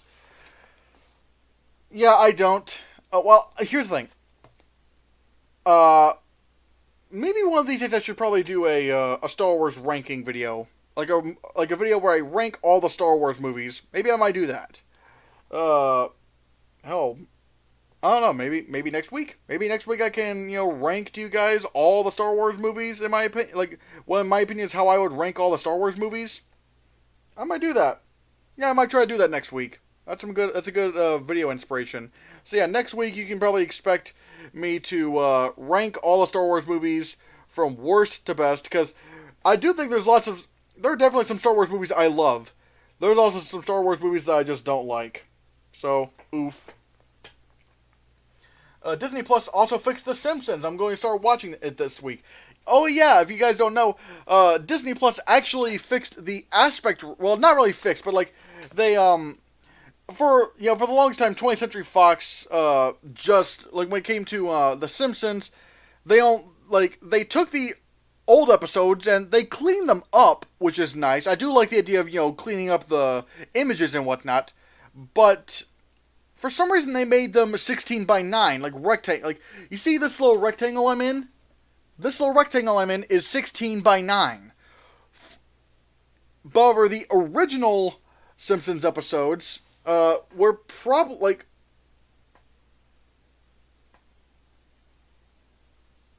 pretty much it was more square. The original aspect ratio of The Simpsons was more square, and so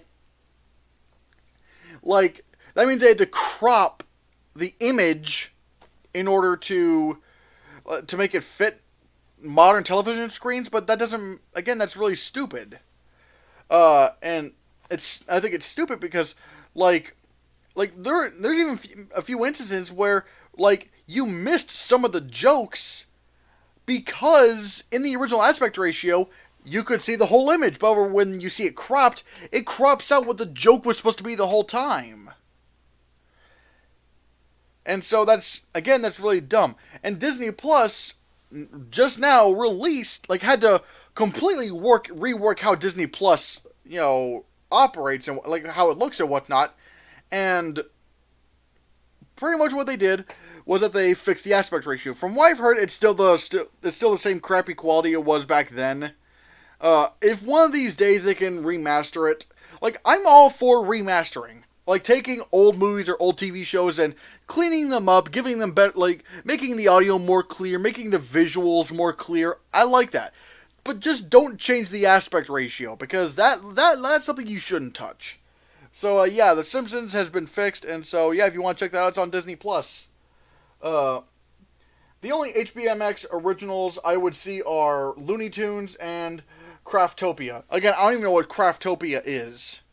But again, they're nothing, even if you do want to watch them and whatnot, I'm not trying to say that, but it's even Looney Tunes cartoons and Craftopia, they are not The Mandalorian.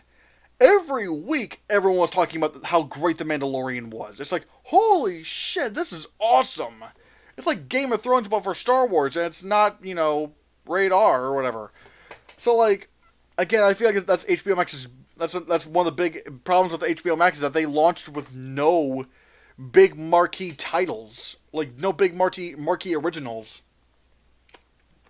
Alexi Savala says, hey, by the way, can you review the Rocky movies? I really love them, and I want to hear your opinion on it. Probably not going to review all of them. I actually did a video about, me comparing the original Rocky with Creed, its very late sequel. I've only seen those two movies, so I'll just say this.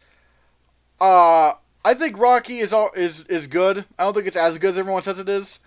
I definitely have some problems with the romance in that movie. I felt like Rocky Balboa came off as pretty creepy in that movie towards her, like shutting the door on her when she's trying to leave. Like, no, that would get you Me Too'd. Like, that's a Me Too worthy tweet. Like that, like, you don't do that to women. Creed I thought was just a lot better. It had a better romance. It had like the story was overall better. It was about legacy, but it was also about trying to be your own person, which was also the whole thing about the sequel. Like it's honoring the original, but it's also trying to be its own thing.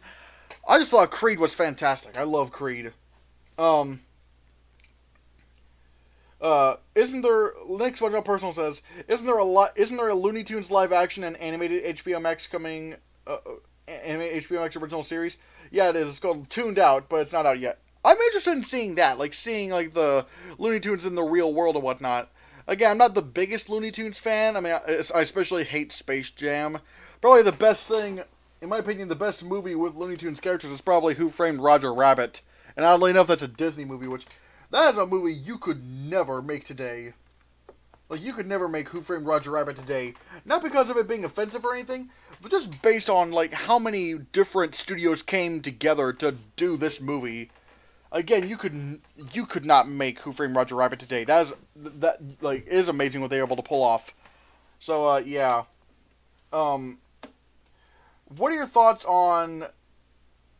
Oh, who said that? Oh, yeah. Alexi Savala says, what are your thoughts on making a Godzilla vs. King Kong movie? Well, they're already doing a King Kong vs. Godzilla movie. It's coming... It's set. They say they're gonna make it come out this November, but I don't think it's coming out in November. Like with all these lockdowns and all these movies having to be pushed back, it's probably gonna go to 2021. I think, especially since November's already like really packed. But yeah, they are doing Godzilla vs. Kong. It's gonna be in the same universe as like the 2014 Godzilla and Kong Skull Island. So yeah. Another reason to remake all of them. The Wizard of Oz is the only one I've seen, is what Nick SpongeBob Personal says. You should watch these movies and what you should watch these movies. And of course, I mean, I would be really shocked if you haven't seen The Wizard of Oz. Like that's like the movie that everyone's seen. So yeah.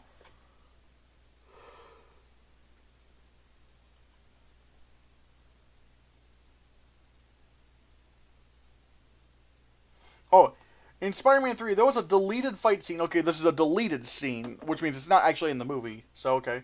Where Spidey and Venom were fighting, and Spider-Man was using one of his ringing poles to defeat Venom. He tries to pull Eddie Brock, but instead of pulling Eddie, he pulls out a bunch of bones, meaning Venom had already fully bonded with Eddie and consumed him. After that, the symbiote would try to rebond with Spider-Man. That's what I heard in a YouTube video. What was the source? I need to know what the source was. Because YouTube, how do I explain it? Like, anybody can make a video about anything. If this is actually from a credible source, they got this information from, like, an official source, like Variety or Hollywood Reporter, or even maybe the people involved themselves. Again, I don't know if that's true. I mean, it sounds freaky, but, yeah. The money is always right. The money is always right! So, yeah, that is true. Craftopia is a... 2020, every 2 minutes, this isn't even my final form. Oh, God, yeah. And if this, oh, God, yeah, 2020 is trying to kill us, man. It's trying to kill us. I mean, well, now it's not trying to kill us, it's trying to kill certain groups of people, which is still shitty. It's just like, God. Craftopia is a kids' competition show. I figured, again, I don't think anybody really cares about that show. I don't. What about Looney Tunes Back in Action? I never really saw it. Doesn't doesn't really appeal to me. It's just like late 90s, early 2000s kids movies were kind of bad in my opinion for the most part. Like they would just do all the same stupid garbage. It's like, dang, man. Ugh. So yeah, I haven't seen Looney Tunes Back in Action, but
Anybody else?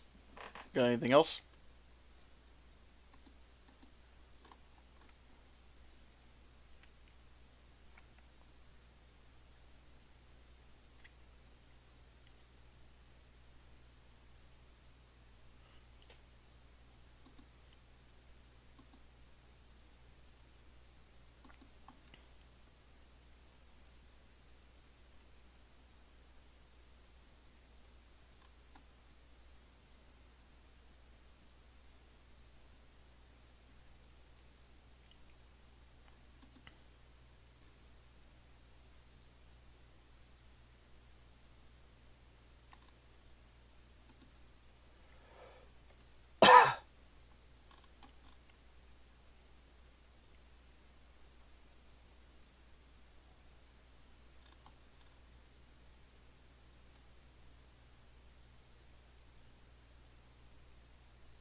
One thing that never made sense to me in the Amazing Spider-Man 1, there was a scene that they cut out from the movie, which was Dr. Connors telling his son he's going away.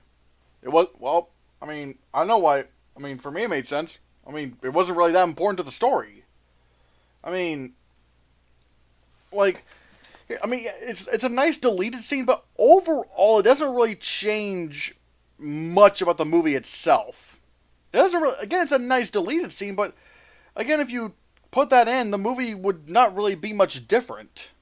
It really wouldn't. The only thing you would know is that he has a son.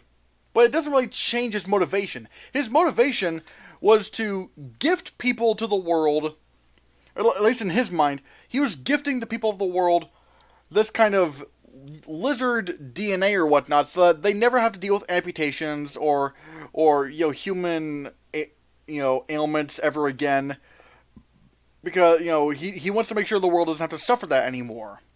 That was his goal. If you put in that scene where it shows that he has a kid, okay, but it doesn't really change the motivation. It doesn't do anything to fundamentally change his character. And if there's nothing really that fundamental, then there's not really a point to having it. It's a cool deleted scene, but again, when you really look at the motivation and whatnot, it's not that important to the overall story, in my opinion. It's not like Master Chef Junior or Chopped Junior, but with crafts. I kind of figured that out just from Craftopia. I know what kind of thing this is. I just don't think it's a very appealing show. Or at least it doesn't. No, it doesn't sound like a very appealing show. It doesn't sound like again, it's not a big marquee title. Again, like, I know what what Craftopia is. I know what it is. It just doesn't sound appealing to me, or at least, or hell, maybe even to many people. Who knows? But yeah.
Oh, it looks like that's all Alexi's got. Is that all everyone's got for today's Hannahcast?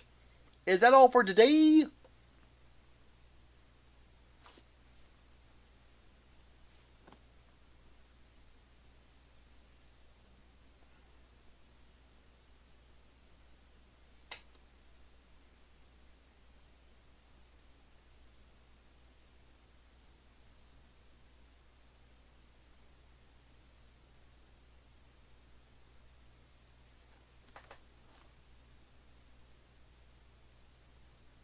I guess if that's all we have for today, then thank you for joining me on this very confusing episode of the Hannahcast. Oh, do you have a favorite Nickelodeon movie besides the SpongeBob ones? Well, I mean, the SpongeBob Square. Only one of the SpongeBob SquarePants movies is my favorite. Is my favorite Nickelodeon movie, and that's the first one.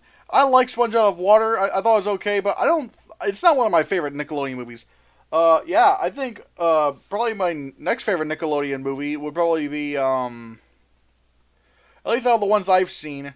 Oh wait, yeah, probably Rango. Probably Rango. Although there's definitely a couple of honorable mentions.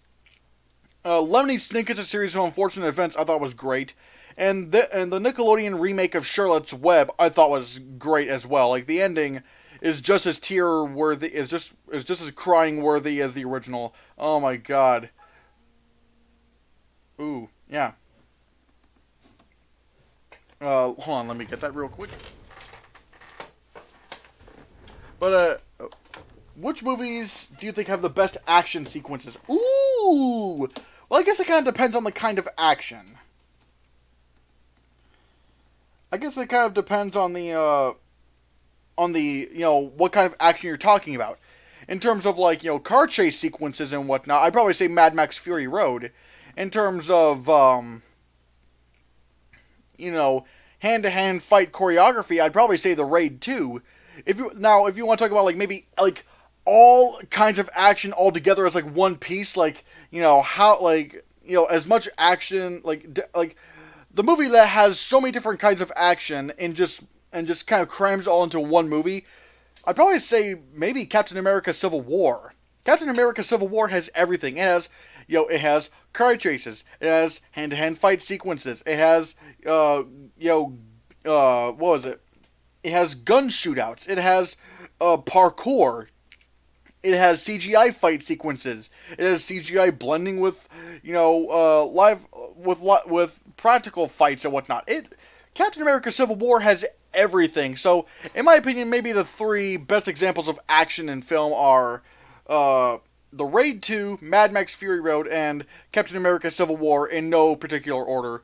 And so, in my opinion, the movie that does action, like overall action, the best, like in terms of how many different kinds of action scenes it has, I'll probably say, as a collective, I'd say Captain America Civil War.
Oh, when I was in the theater watching Infinity War, my brother started crying when he say Spider-Man turned into dust.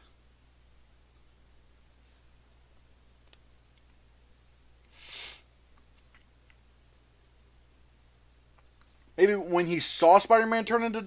Wait, don't spoil... damn it. Don't spoil movies! Don't spoil movies. I know the movie is like 2 years old now, but no, don't spoil movies. Come on, don't do that. Like, yeah, I get it, but I want this to be a safe haven for people who haven't seen movies. I want this to be a safe haven for people. Don't spoil movies. Don't say who dies. Don't say who doesn't die. Just don't. Don't spoil things to people. That's not cool. It's not. It's not.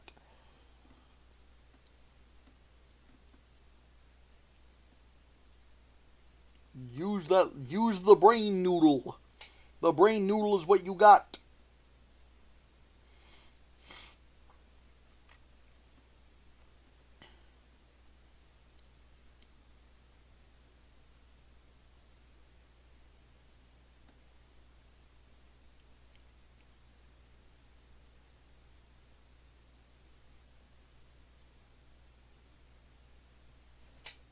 Oh yeah.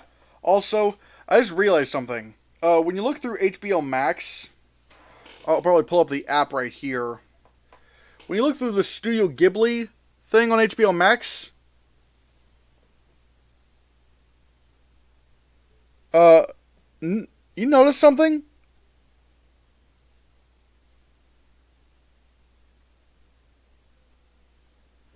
Here's the weird thing. Uh, there's like they don't have Grave of the Fireflies.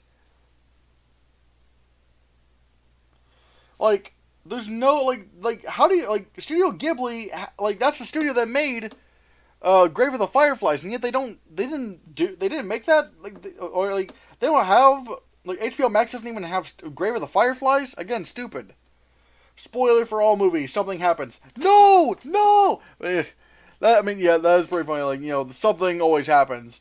But yeah, don't give away like legit spoilers, people. Don't do that. Unless it's something that is like made pretty clear in future installments or whatnot. Like, for example, saying that Bucky is the Winter Soldier from Captain America: The Winter Soldier. Well, I mean, it's not really a secret anymore. It's not really a secret anymore. It's not a spoiler anymore, considering they've been calling him Bucky in the commercials ever since, like, whenever he appeared in movies that aren't uh Winter Soldier. Or, for another example of something that was at the time a spoiler, but it's not really a spoiler anymore. And that's that's Baby Yoda from The Mandalorian. Or, I mean, it's not really Baby Yoda, but it's the child. They call it the child. Like, at the time that was a spoiler, but considering now how much Baby Yoda is everywhere, like, his existence is no longer a spoiler. But overall, things like, somebody dying or whatnot, then, like, don't spoil that. Don't do that. So, yeah.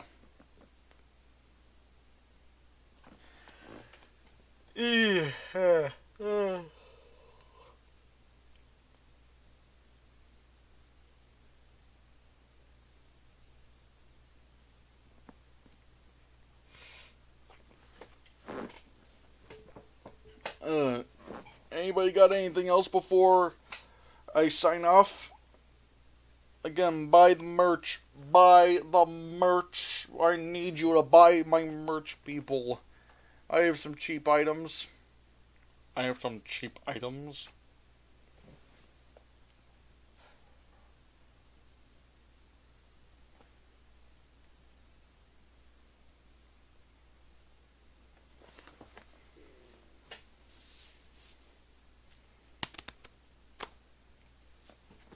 Hello, my name is Hannahcast.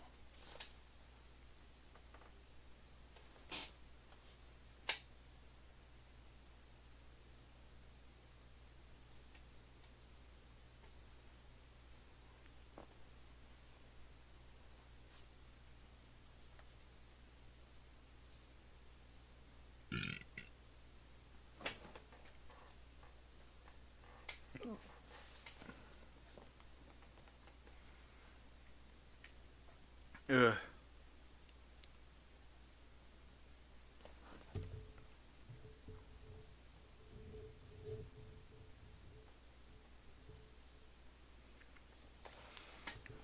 Oh.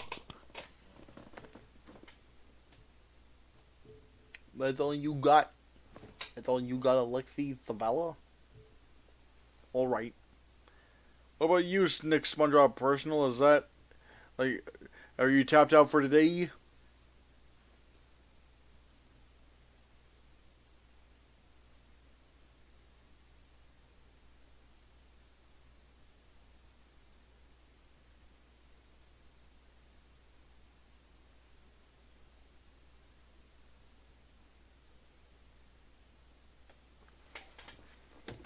Game shows that I like. I don't watch that many game shows, although I will say, watching some of Steve Harvey's reactions on Family Feud, on like the Family Feud YouTube channel, is so funny.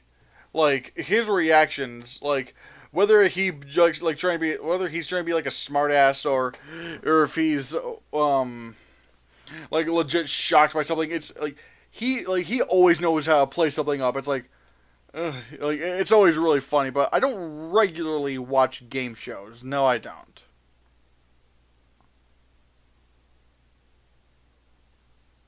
Although as a kid, although there was this like one game show when I was a kid on Nickelodeon I used to watch called Brain Surge. I thought that was cool.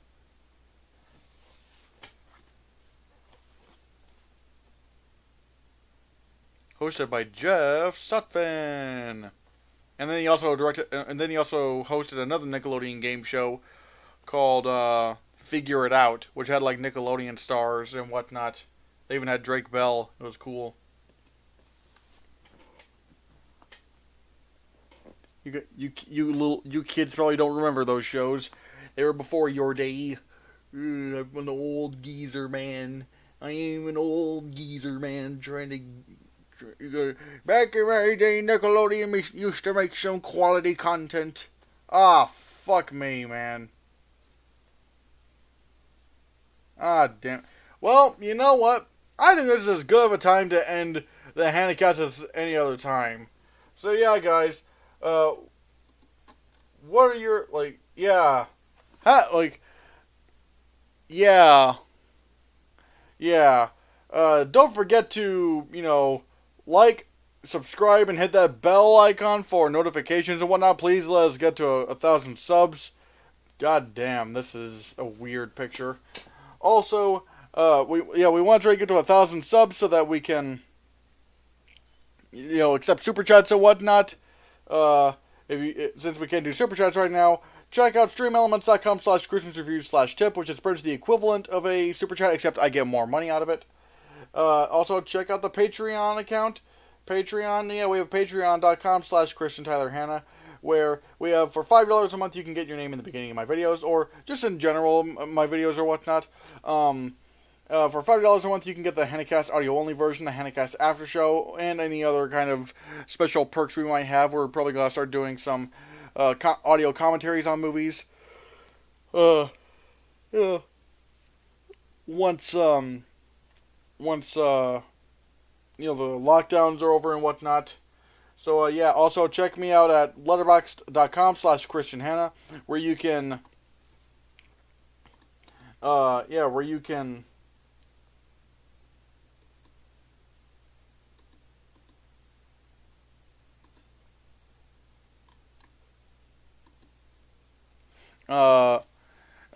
let's see, where you can have, like, movie ratings, top 10 lists, and movies I've watched and whatnot.